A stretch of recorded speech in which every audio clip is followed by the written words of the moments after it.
So, you're some kind of Christian, and you don't yet belong to a church, but want to.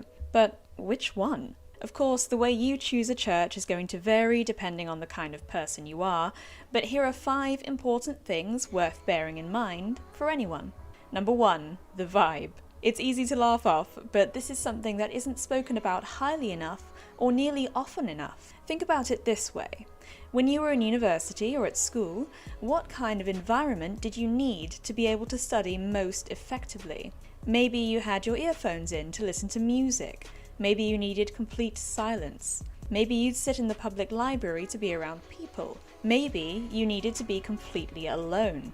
In this day and age, we are so ready to embrace that different methods of academic learning fit different people to different extents, and rightly so. This applies in every possible context, and also applies to religious practice. You need the right environment to study academically. Likewise, you need the right environment to hear the gospel. You need a spiritual home. Some churches are fairly plain inside, with liturgies consisting of more personal anecdotes from the preacher, and maybe the sides people go around during hymns handing you tambourines and those little egg maracas. In a nutshell, non-traditional.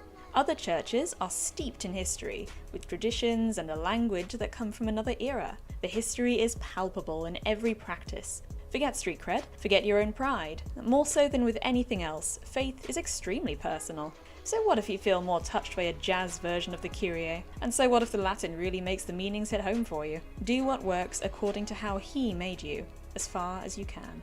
The theology. Something else to bear in mind is the theology of the church. Maybe you love the old world traditional, the historic, and feel drawn to the aesthetic of the local Catholic Church. But you do not accept multiple Catholic sacraments, the Pope, or infant baptism, and you cringe every time the Vatican flag crops up. Granted, you can still learn from fellow Christians who are Catholic, but those major theological differences probably mean that the Catholic Church is not where you belong. It's about striking a balance. There will be something about any big, established denomination that you do not agree with. And that is fine. That doesn't make you any less of a Christian. Again, as far as you can, try to find a church that matches your theology on at least a fundamental level. Remember too that every church has something to teach you. It's fine too to move churches as your mind changes.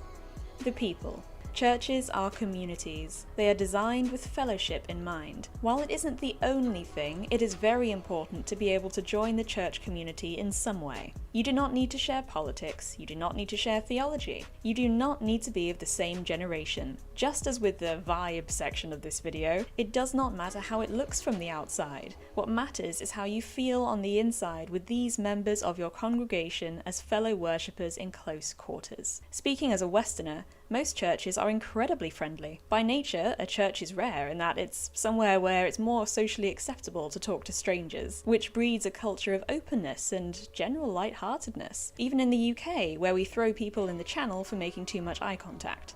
A community can be perfectly pleasant and still not be the right one for you. Again, it isn't the only thing, but if you consistently, week after week, feel like an outcast in the church community, you do have cause to reevaluate.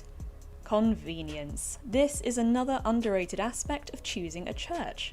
As much as you might revel in the gospel, there will be days where you do not want to get out of bed. Comparable to exercise or developing skills like drawing, the way to make sure you do regularly attend your church life is to make it as easy for yourself as possible. Building a new habit is hard. Granted, struggle is a gift, and the act of struggling through something is a positive and builds endurance, but by choosing a church that's far out of the way or hard to reach somehow, you're adding extra struggle onto something that is already a healthy amount of struggle.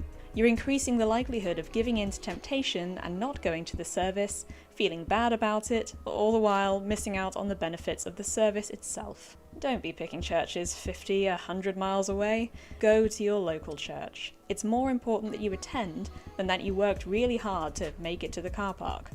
And finally, the last thing to consider, the future. Your future. When picking a church, you are not just picking for yourself.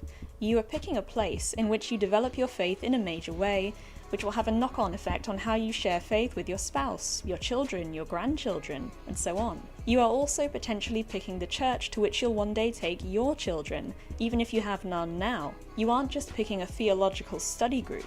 You are picking a community. When considering a church, have a think. Would you be happy to see your loved ones grow up in this church?